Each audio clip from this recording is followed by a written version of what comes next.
जय गुरुदेव। आज हमारे प्रांगण में एक विशेष अतिथि गुजरात के राज्यपाल माननीय आचार्य देवव्रत जी पधारे हैं। आप प्राकृतिक खेती के मात्र मौखिक समर्थक नहीं हैं, अपितु कुरुक्षेत्र में आपके खेतों पर इसी पद्धति से खेती की जा रही है। गुजरात में भी आपके अथक प्रयासों से 23 लाख कृषकों ने ज़ीरो बजट फार्मिंग तकनीक में प्रशिक्षण प्राप्त किया है और कच्छ से नवसारी और सौराष्ट्र तक 7,52,000 एकड़ ज़मीन पर इस पद्धति से कृषि लाभान्वित हो रहे हैं। महोदय, आर्ट ऑफ लिविंग के अंतर्राष्ट्रीय केंद्र में आपका हार्दिक स्वागत है। गुरुदेव, आजकल हम जो कुछ भी खा रहे हैं उसके मूल को केमिकल से सींचा गया है। हम मन को केमिकल फ्री रखने के लिए ध्यान करते हैं। तन को केमिकल फ्री रखने के लिए कौन से महत्वपूर्ण कदम उठाने चाहिए? आदरणीय राज्यपाल जी महोदय आए हुए हैं, वे इस क्षेत्र में तज्ञ हैं, बड़े एक्सपर्ट है, उन्हीं के मुंह से सुनते हैं अपना। आप बताएंगे कैसे रसायन मुक्त खेती से लाभ होता है। अक्सर लोग ये समझते हैं रही रसायन मुक्त खेती करने से हमें कोई मुनाफा नहीं होता, लाभ नहीं होता, बल्कि नुकसान होता है। और कुछ हद तक ये सही है, ताकि श्रीलंका ने ऐसा ये किया था तो उनकी पूरी एक्सपेरिमेंट फेल होगी, किसान बहुत प्रभावित हो गए। ये रातों रात नहीं हो सकता है, इसको कदम दर कदम, स्टेप बाय स्टेप जिसको कहते हैं ना, एक एक सीढ़ी दर सीढ़ी ले जाना पड़ेगा। हाँ, रात को आम का पेड़ लगा के सुबह उठ के ये नहीं देख सकते हो इसमें फल आम लटकता रहेगा, उसमें नहीं संभव है। उसका समय लगता है, मगर उसका विधान है, वैज्ञानिक ढंग से चलना पड़ेगा। ये बहुत आवश्यक है। माननीय राज्यपाल महोदय जी से अनुरोध है कि नेचुरल फार्मिंग पर आपके विचारों को हम सभी के साथ साझा करें।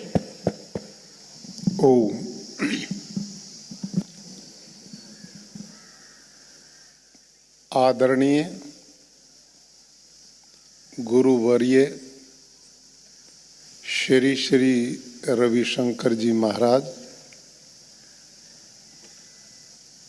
और आप सब देश के विभिन्न भागों से गुरु जी के प्रति हार्दिक सम्मान, स्नेह और आशीर्वाद लेने के लिए पधारे हुए बहुत ही सम्मानित मेरे भाई और बहनों, देवी और सज्जनों, कुछ दिन पहले पूज्य गुरु जी का गुजरात के आनंद में उन्हीं के आर्ट ऑफ लिविंग सेंटर में पधारने का हम सबको लाभ मिला था और पहली बार सीधा साक्षात करने का मुझे भी सौभाग्य मिला।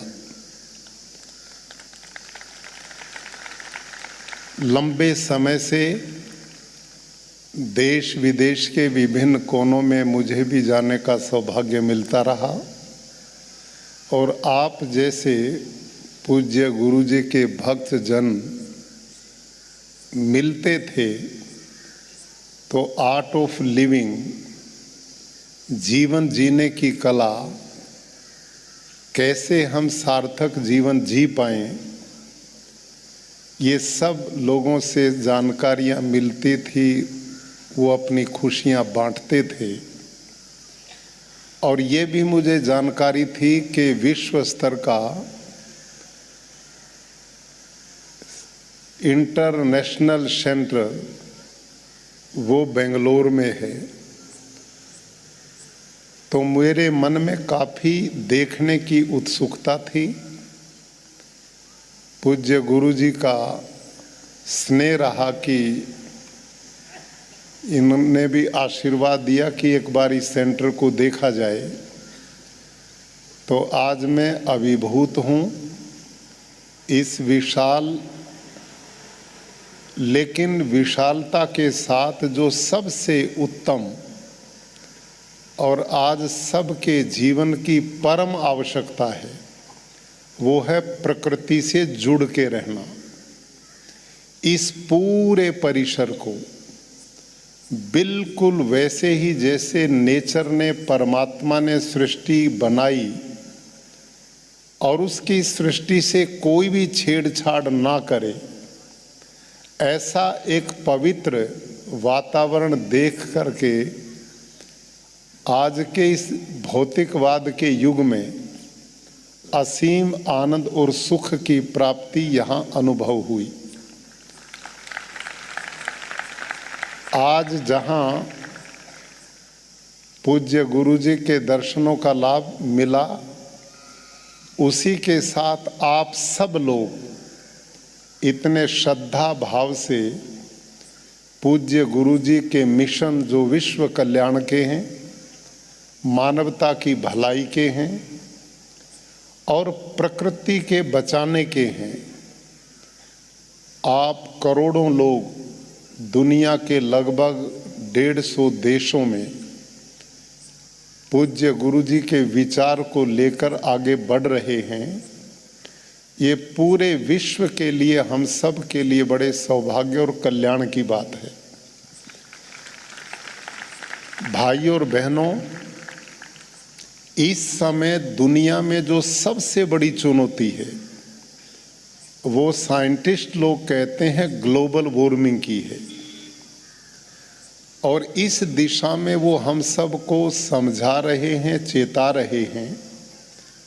लेकिन पूज्य गुरु जी ने वर्षों पहले इस चुनौती को अनुभव करते हुए वो मिशन प्रारंभ किया, जल बचाने का, वृक्षारोपण करने का, स्वच्छता अभियान का, इस प्रकृति को बचाने का।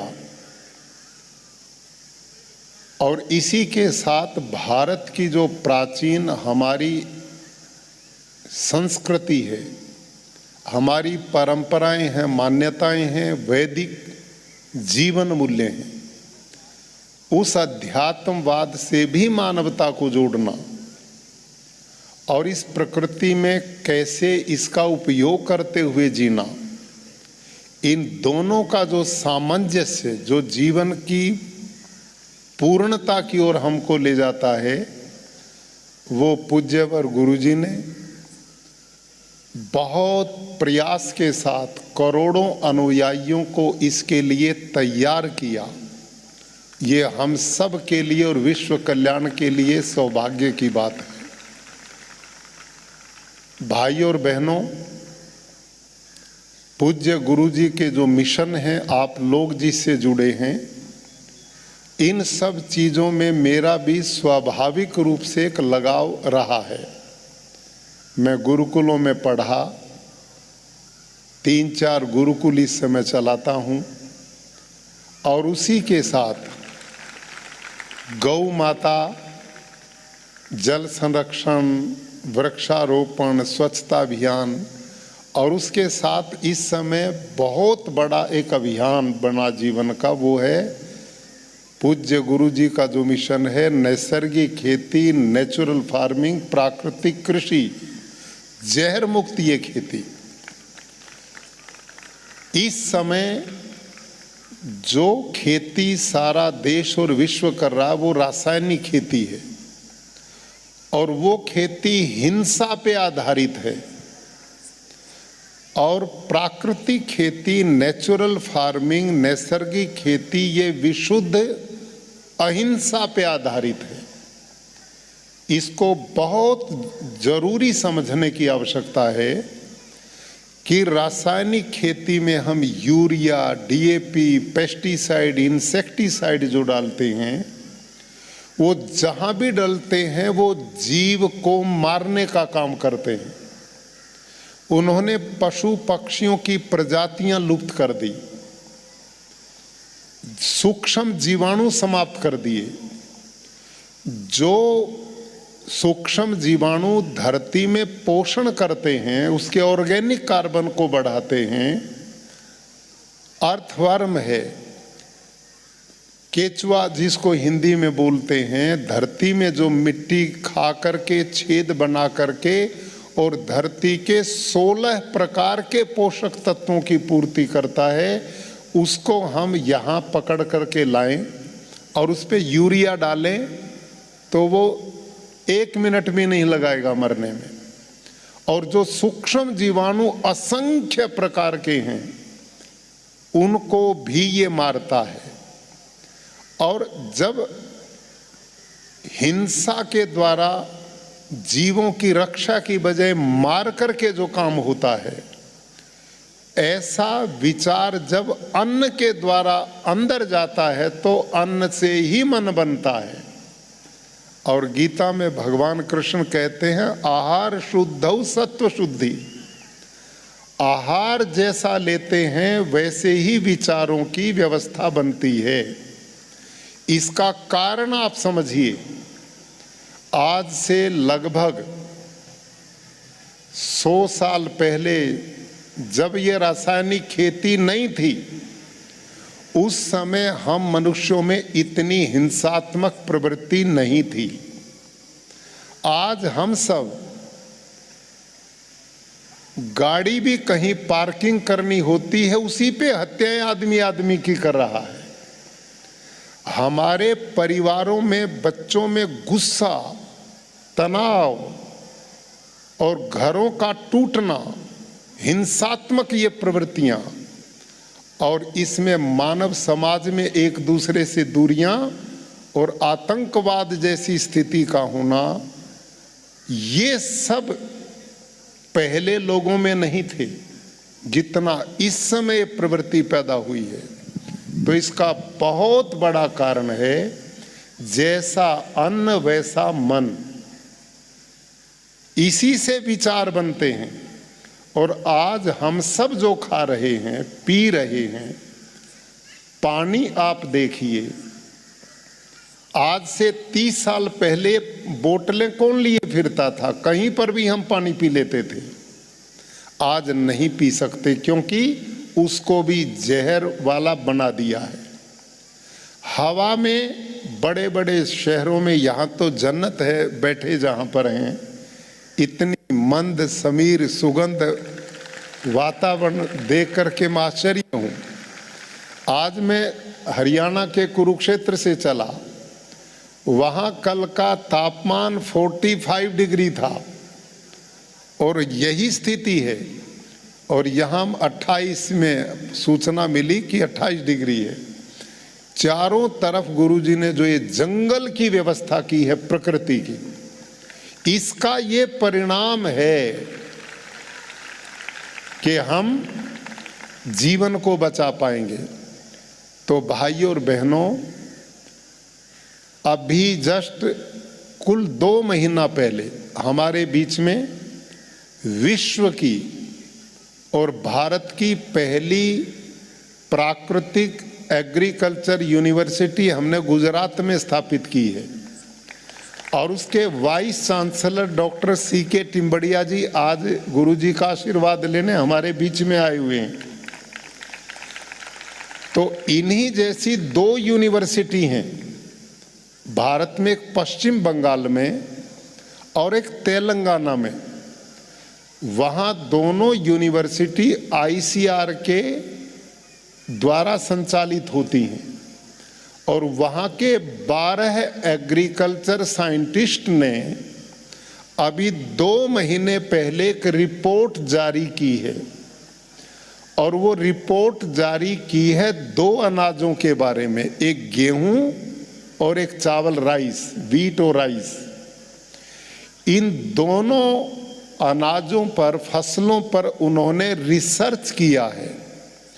और उस रिसर्च में रिपोर्ट दी है कि इस समय जो दोनों अनाज हैं इनमें 45% पोषक तत्व हैं ही नहीं। 45% पोषक तत्व समाप्त हो चुके हैं। और उसका उन्होंने कारण दिया हाइब्रिड बीज का प्रयोग और यूरिया, पेस्टिसाइड, DAP का अंधाधुंध प्रयोग होना। और उसके साथ ही आर्सेनिक जैसे जहर भी इन अनाजों में पाए गए हैं। अनेक तरह के ऐसे जहर मिल गए हैं कि जिनको मैं और आप खा रहे हैं। आप सब सोचिए, आज से 50 साल पहले कैंसर को कौन जानता था, हार्ट अटैक को कौन जानता था, डायबिटीज को कौन जानता था। ऐसे असाध्य रोग ये इन्हीं 50 साल के बाद पैदा हुए हैं और बिना कारण के कार्य दुनिया में होता नहीं। हमारे यहाँ शास्त्र में लिखा, वैशेषिक दर्शन शास्त्र में, कारणाभावात् कार्य भाव न तो कारणाभावात् कार्य भाव है। दुनिया में बिना कारण के कोई कार्य नहीं होता। कोई आदमी यूं कहे कि जी बादल बिल्कुल नहीं थे लेकिन वर्षा बहुत हुई, ऐसा नहीं हो सकता। कोई आदमी ये कहे कि धुआं बहुत था, अग्नि बिल्कुल नहीं थी, ऐसा नहीं हो सकता। अग्नि होगी तो धुआं होगा, बादल होंगे तो वर्षा होगी। जब बिना कारण के कार्य दुनिया में नहीं, तो हम यूं बोलते हैं कि रात को हम मित्र के साथ एक पार्टी में थे, उसने बड़ा मिल के बीच में बोला, खाया पिया और सवेरे मर गया। ऐसे कैसे हो सकता है? रात को ठीक था और सवेरे मर गया, ऐसा नहीं है। उसमें मरने का कारण खान पान से, दिनचर्या से, सालों से चल रहा था, अचानक नाम की चीज नहीं है। तो आजकल जो हम खा रहे हैं, सब जितने अनाज हैं, उन्होंने 2 पर रिसर्च किया, लेकिन आप सबसे मैं पूछता हूं, जहां मिट्टी में गेहूं और चावल, राइस और व्हीट होता है, वहीं पर फल होते हैं, वहीं पर साग भाजी होती है, वहीं पर सारे अन्न उसी धरती में जिसमें व्हीट और राइस हैं। जब उनके तत्व 45 समाप्त हो गए तो बाकी में कैसे बचे होंगे? तो आज ये एक चिंता का विषय है। दूसरा, पूज्य गुरुजी पर्यावरण के लिए बहुत बड़ा जो रक्षा का काम कर रहे हैं, इसमें रासायनिक खेती बहुत खतरनाक है। हमारे साइंटिस्ट ने रिसर्च किया है कि जब हम यूरिया और डीएपी किसान खेत में फसल में छिड़कता है, तो यूरिया डीएपी में नाइट्रोजन होता है। ये नाइट्रोजन गैस जब ऑक्सीजन के संपर्क में आती है तो एक तीसरी गैस पैदा होती है जिसका नाम है नाइट्रस ऑक्साइड। भाइयों और बहनों, नाइट्रस ऑक्साइड नाम की गैस कार्बन डाइऑक्साइड से 312 गुना ज्यादा खतरनाक है ग्लोबल वार्मिंग पैदा करने के लिए। ध्यान करो इस बात को कि कार्बन डाइऑक्साइड गैस इस एनवायरनमेंट को खराब करने का काम करती है, लेकिन जो किसान खेत में यूरिया डीएपी डालता है, उसमें से जो नाइट्रोजन निकलती है वो नाइट्रस ऑक्साइड में बदलती है ऑक्सीजन के संपर्क में, वो कार्बन डाइऑक्साइड से 312 गुना ज्यादा खतरनाक है। आप अब विचार करो, देश और दुनिया में करोड़ों करोड़ों टन यूरिया और डीएपी खेतों में प्रति वर्ष डाला जा रहा है और इससे गैस पैदा होती है नाइट्रस ऑक्साइड। 24% ग्लोबल वार्मिंग के लिए ये रासायनिक खेती का योगदान है।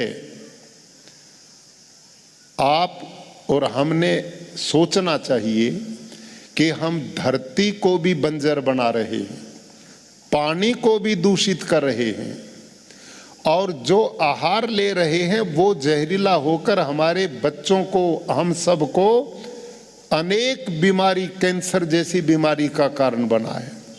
अब तो साइंटिस्ट और डॉक्टर्स भी कहने लगे कि कैंसर की जो स्पीड है वो पिछले 3 साल में ही 3 गुना बढ़ गई है और बढ़ती जा रही है। और WHO की रिपोर्ट है कि यदि यही हमारी जीवन शैली और खान पान और ये खेतों में जहर पड़ता रहा तो भारत में आने वाले 10-15 साल के बाद ऐसे ही कैंसर का विस्फोट होगा जैसे डायबिटीज का हुआ है। आप सब सोचिए, आज से 30-40 साल पहले डायबिटीज को कौन जानता था? आज कोई घर नहीं बचा जिसमें कोई ना कोई डायबिटीज का शिकार ना हो गया हो। यही स्थिति कैंसर की होने वाली है। आज छोटे छोटे बच्चे जो बीड़ी सिगरेट नहीं पीते, दारू शराब नहीं पीते, उनको कैंसर हो रहा है। वो कारण आज मां के दूध में भी यूरिया, आज गाय भैंस के दूध में भी यूरिया आ रहा है। जहर जब स्लो पॉइजन हम सब के अंदर खान पान से जा रहा है तो उससे हमारे शरीर के ऑर्गन धीरे धीरे कमजोर होकर के रोग से लड़ने की ताकत शरीर में नहीं बचती। इसलिए हमने पूज्य गुरु जी का जो मिशन है, मैं भी उसमें जुड़ा हुआ हूं और पूरे देश के अंदर अब हमने एक अभियान चलाया है। गुजरात में इस समय 9,20,000 किसान प्राकृतिक खेती करना शुरू कर चुके हैं। लाखों टन, हजारों टन हमने यूरिया डीएपी की खपत वहां कम कर दी है और किसान ने एक उत्साह का वातावरण बन गया और पूरे देश में अलग अलग मैं जा रहा हूं और एक मिशन बना लिया है कि अगले कुछ ही वर्षों में देश में एक प्राकृतिक खेती की क्रांति बनेगी। आप सब जितने आदरणीय भाई और बंधु हैं, मैं जानता हूं कि आप में सब किसान नहीं होंगे, लेकिन भोजन तो सब खाते हैं, साग भाजी फल फ्रूट और दूध तो पीते हैं। आप एक यहां संकल्प लें कि हम अपने घरों में अपने बच्चों को खुद जो खाएंगे वो हम प्राकृतिक नैसर्गिक खेती का ही आहार लेकर के जाएंगे। यदि आप ये काम कर देते हैं तो आवश्यकता ही आविष्कार की जननी होती है। जब डिमांड आप बढ़ाएंगे तो किसान सप्लाई देना शुरू कर देगा। जब डिमांड होगी तो अपने आप किसान उसे पैदा करेगा और देश में ये बीमारी से मुक्ति मिलेगी। 2.5 लाख करोड़ का यूरिया डीएपी भारत सरकार प्रति वर्ष विदेश से मंगवाती है। 2.5 लाख करोड़ रुपया। देखिए, आप सोचो, हम 2.5 लाख करोड़ रुपया विदेशियों को देते हैं, बदले में यूरिया डीएपी का जहर खरीदते हैं, उसको खेतों में डालकर धरती माँ को जहरीला करते हैं। वो जहर हमारे सब प्रकार के अन्न फल फूल साग भाजी को जहरीला बनाता है। उनको फिर हम खाते हैं, फिर हम बीमार पड़ते हैं, बीमार होकर हम अस्पतालों में जाते हैं और अस्पतालों में फिर दवाई का चक्र भी उछलता, सबकी जेब खाली हो जाती है। घर में भगवान ना करे किसी के घर में एक भी कैंसर का मरीज हो जाता है तो परिवार की चैन खत्म हो जाती है, नींद चली जाती है, रिश्तेदार भी दुखी हो जाते हैं, उस परिवार की बर्बादी का रास्ता शुरू हो जाता है। यदि मैं और आप मिल करके इस जहर वाली खेती से मुक्ति पालें और प्राकृतिक खेती करें, आप लोगों के मनों में एक धारणा है और ये लंबे समय से लोगों में बैठ गई। मैंने भाई और बहनों, कुरुक्षेत्र के गुरुकुल में 200 एकड़ लगभग हमारी जमीन है और उसमें मैं यूरिया डीएपी की ही खेती करता था, वही डालता था जो डालते थे। लेकिन मेरा एक कर्मचारी एक दिन दवाई छिड़कते हुए बेहोश हो गया। मुश्किल से 3 दिन में इलाज के बाद उसकी जान बची। उस दिन से मैंने निर्णय लिया कि इस खेती का भोजन मैं गुरुकुल में पढ़ने वाले बच्चों को खिलाता हूँ। कितना बड़ा पाप मैं कर रहा हूँ। देश का भविष्य को ये मजदूर जिसने दवाई छिड़कने से बेहोश हो गया, न दवाई खाई ना पी, केवल सूंघने से ही बेहोश हो गया, और मैं तो इन्हें फसलों पे डलवाता हूँ, बच्चों को खिलाता हूँ, कितना पाप है। उस दिन से मैंने जहर वाली खेती छोड़ दी और मैंने निर्णय लिया अब मैं जहर रहित खेती करूँगा। तो मैंने 5 एकड़ में जैविक खेती शुरू की, ऑर्गेनिक फार्मिंग। लेकिन ऑर्गेनिक फार्मिंग में जो तरीके अपनाए, ट्रेनिंग जो ली, उसमें जो अर्थवर्म पाला जाता है, केचुआ, वो विदेशी है, भारत का नहीं है। और वो मिट्टी नहीं खाता, केवल गोबर खाता है, हैवी मेटल छोड़ता है। पाया और मैंने देखा, 3 साल मैंने जैविक खेती की, लेकिन उस खेती में न तो मेरी मेहनत कम हुई, न मेरी लागत कम हुई, न मेरे को उत्पादन पूरा मिला, पैदावार पूरी मिली। तो मैंने विचार किया, पहले साल तो सब कीट पतंग खा गए, दूसरे साल 50-1% मिला, और तीसरे साल 80-90% मेरे को मिला। लेकिन लागत कम नहीं, मेहनत कम नहीं, और उत्पादन पूरा नहीं। तो मेरे मन में विचार आया, तेरे पास तो 200 एकड़ जमीन है, जिस किसान पे है ही 2-4 एकड़, 1 एकड़, वही जैविक खेती को करेगा तो उसका गुजारा कैसे होगा? ये काम नहीं चलेगा। तो जिन एग्रीकल्चर साइंटिस्ट से मैंने जैविक खेती की ट्रेनिंग ली, उनके पास में दोबारा गया कि जी मैं 3 साल से 5 एकड़ में करता हूं, इसमें तो कोई बचत नहीं, कैसे गुजारा लोगों का होगा इस खेती से? तो वहाँ के एक डॉक्टर हरिओम जी, एग्रीकल्चर साइंटिस्ट, जिन्होंने हमें ट्रेनिंग दी थी, उन्होंने मुझे कहा, जी ये जैविक खेती जो है इसमें तो ऐसा ही होगा, इसलिए हम इसे ज़्यादा प्रमोट नहीं करते, रासायनिक से ही काम चलेगा। तो मेरी चिंता बढ़ी और मैंने विचार किया वापस ही जाना पड़ेगा, यूरिया कम डाल लूँगा लेकिन वही खेती करनी पड़ेगी। इसी बीच में प्राकृतिक खेती क्या है, इससे मेरा परिचय हुआ और जानकारी मिली कि ये तो विकल्प इसका बनता है। एक अंतिम बात मैं आपके बीच में रखूं, ये एक जरूरी विषय है, और वो विषय है उसी डॉक्टर हरिओम जी जिसने खेती की, जैविक खेती की मुझे ट्रेनिंग दी, उसने मेरे को 2 एग्रीकल्चर यूनिवर्सिटीज के साइंटिस्ट की रिपोर्ट दी। एक थी एग्रीकल्चर यूनिवर्सिटी लुधियाना पंजाब, और एक थी एग्रीकल्चर यूनिवर्सिटी हिसार हरियाणा में। वहाँ के साइंटिस्ट ने रिसर्च की थी जैविक खेती पे, ऑर्गेनिक फार्मिंग पे, कि ऑर्गेनिक फार्मिंग क्या है। उसमें लिखा था उन साइंटिस्ट ने कि भारत के खाद्यान्न भंडार को भरने के लिए, देश के लोगों को पेट भरने के लिए 2 फसल मुख्य रूप से योगदान करती हैं, व्हीट और राइस, गेहूं और चावल। और इन दोनों ही फसलों को यदि भरपूर पैदावार लेनी है तो 1 एकड़ में 60 किलो नाइट्रोजन चाहिए। गेहूं की पूरी फसल लेनी है, राइस की पूरी लेनी है, तो 60 किलो नाइट्रोजन प्रति एकड़ डालना पड़ेगा। नहीं डालोगे तो पैदावार पूरी, उत्पादन नहीं मिलेगा।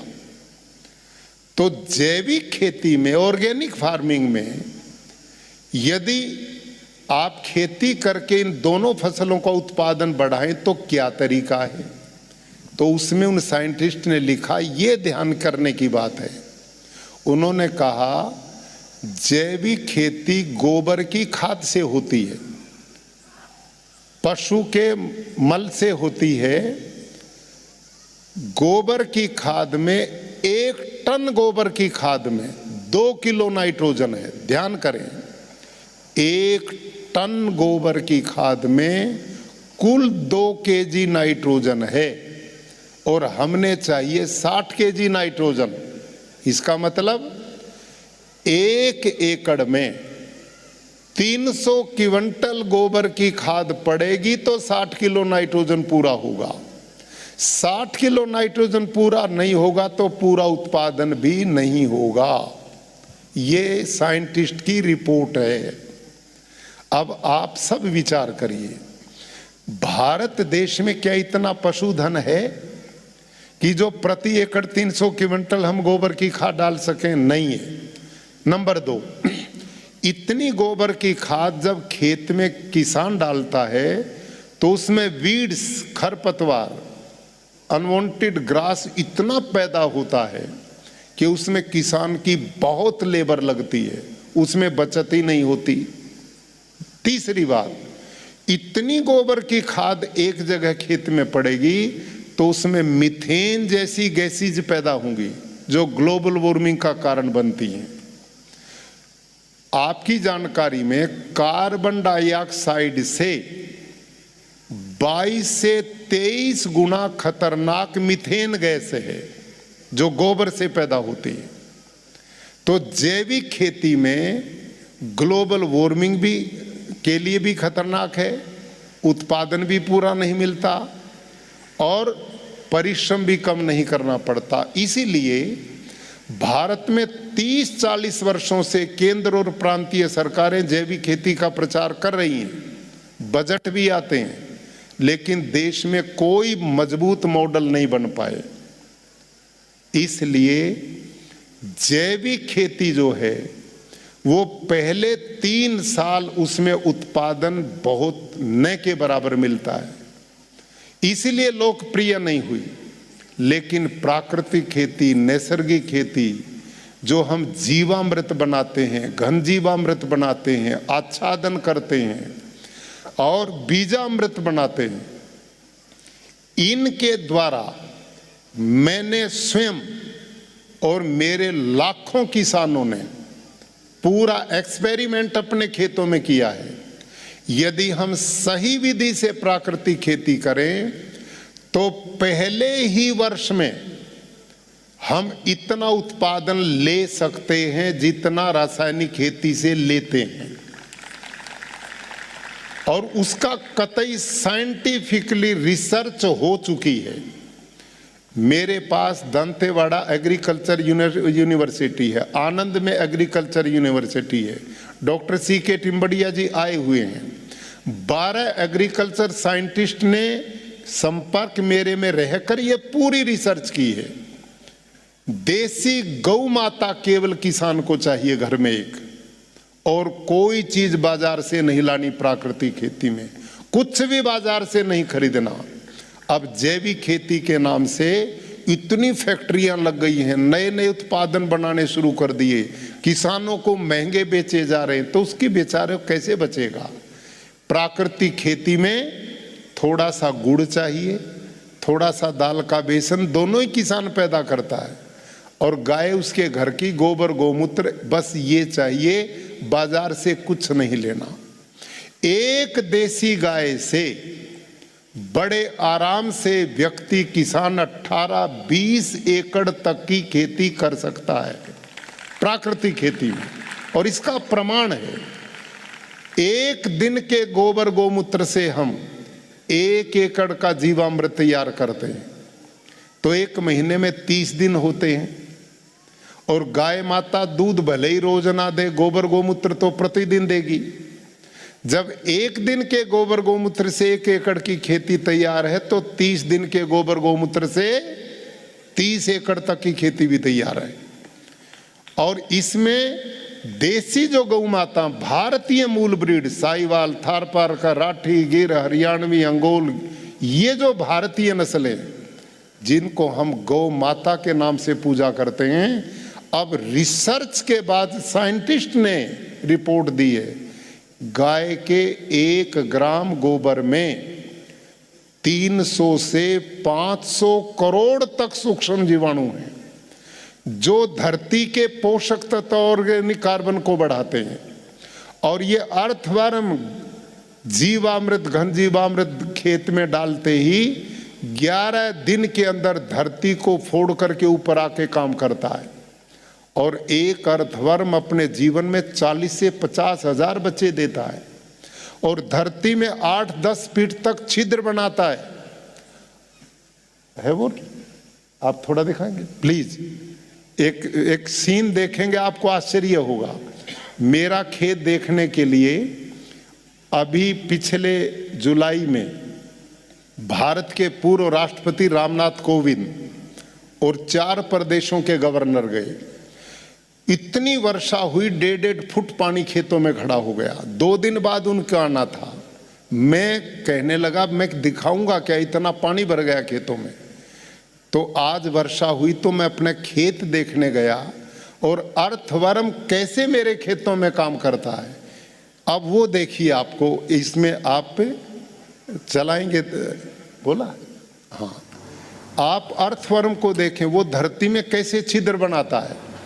और 1.5 फीट पानी मेरे खेत का, आप चालू करवाओ उसको, 1.5 फीट पानी खड़ा था मेरे खेत में और 48 घंटे के बाद एक बूंद पानी खेत में नहीं बचा, सारा धरती माँ के पेट में चला गया। किसान भाइयों, पूरा धरती माँ के पेट। आज ये देखना, ये फार्म है मेरा। क्षेत्र के प्राकृतिक कृषि फार्म पर पहुंचा।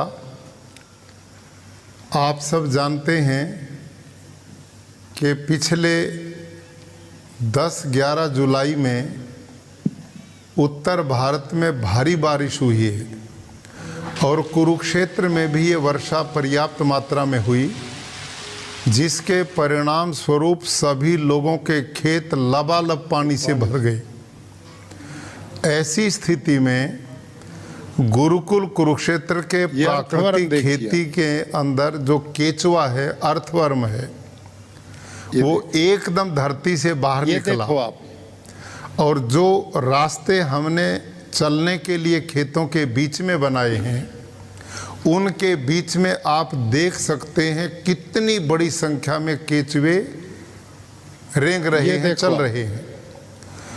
और हमारे एक एकड़ में 8-10 लाख तक केचुआ काम करते हैं और ये भूमि में 8-10 फुट तक यूं सीधा छेद बनाते हैं, दूसरे छेद से ऊपर आते हैं, इससे जाते हैं और इससे आते हैं।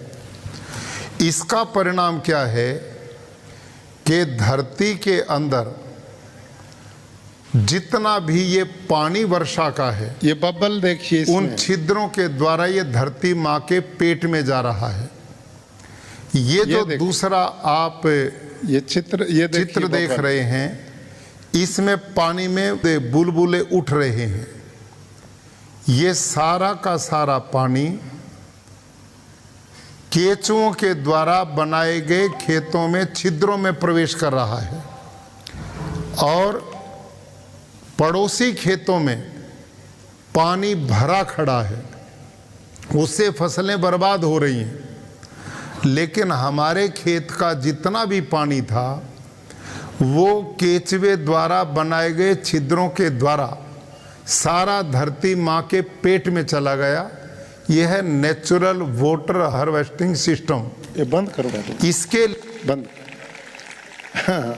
ये थोड़ा सा मैंने एक रूप दिखाया था, इससे वाटर लेवल अपने आप ऊपर आएगा। सरकारें जो करोड़ों रुपया खर्च करती हैं, प्राकृतिक खेती होगी तो ना बाढ़ आएगी ना अकाल पड़ेगा।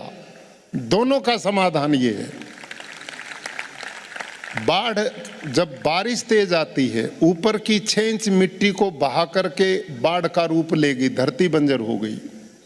और यूरिया डीएपी धरती को पत्थर बना दिया। और ये जो अर्थवर्म है ये सब मार दिए। सूक्ष्म जीवाणु जो आकाश में 78.5% नाइट्रोजन जो गौ माता के पेट से आता है, वो आकाश से नाइट्रोजन लेता है। और ये अर्थवर्म जब मरता है ना, 16 प्रकार के पोषक तत्व तो शरीर से ही दे के जाता है। और ये एक जन्म में 40 से 50 हजार बच्चे देता है। ये ईश्वरीय व्यवस्था प्रकृति की सब हमने तोड़ दी। हम लंबी बात न करते हुए, समय हो गया, मैं इतना ही निवेदन आप सब से करूँगा कि पूज्य गुरुदेव ने वर्षों वर्ष पहले हम तो अभी लगे हैं, उन्होंने पहले इस मिशन को आगे बढ़ाया कि मेरे देश और दुनिया के लोगों का स्वास्थ्य बचे, ये पर्यावरण बचे, ये जल बचे भी और इसकी शुद्धता भी बचे, हवा बचे, पंच तत्व बचे, धरती माता बचे, गौ माता बचे। इन सब का समाधान केवल नैसर्गिक नेचुरल फार्मिंग, प्राकृतिक कृषि है। तो ये जो मिशन चल रहा है, मुझे बहुत खुशी है कि पूज्य गुरुजी जब आनंद में आए तो इनके जितने भी भक्तजन, हमारी मुख्य रूप से माताएं बहनें, वो इस मिशन के साथ हम मिल करके अब काम कर रहे हैं। और वहाँ पर बहुत बड़ा अभियान हमने मिल करके गुजरात में चलाया। जैसे गुजरात में चला है, हम इसे पूरे देश में चला पाएं, ऐसा गुरुजी से मेरी अपेक्षा है। आप सब इस मिशन पे जुड़ेंगे तो बहुत अच्छा होगा।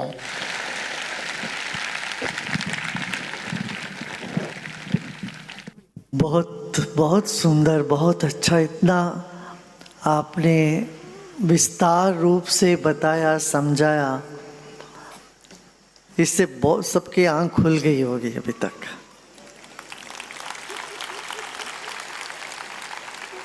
देखिए केचुआ ने कैसे बाढ़ से बचाया धरती को, ये तो बड़ी आश्चर्यजनक बात है।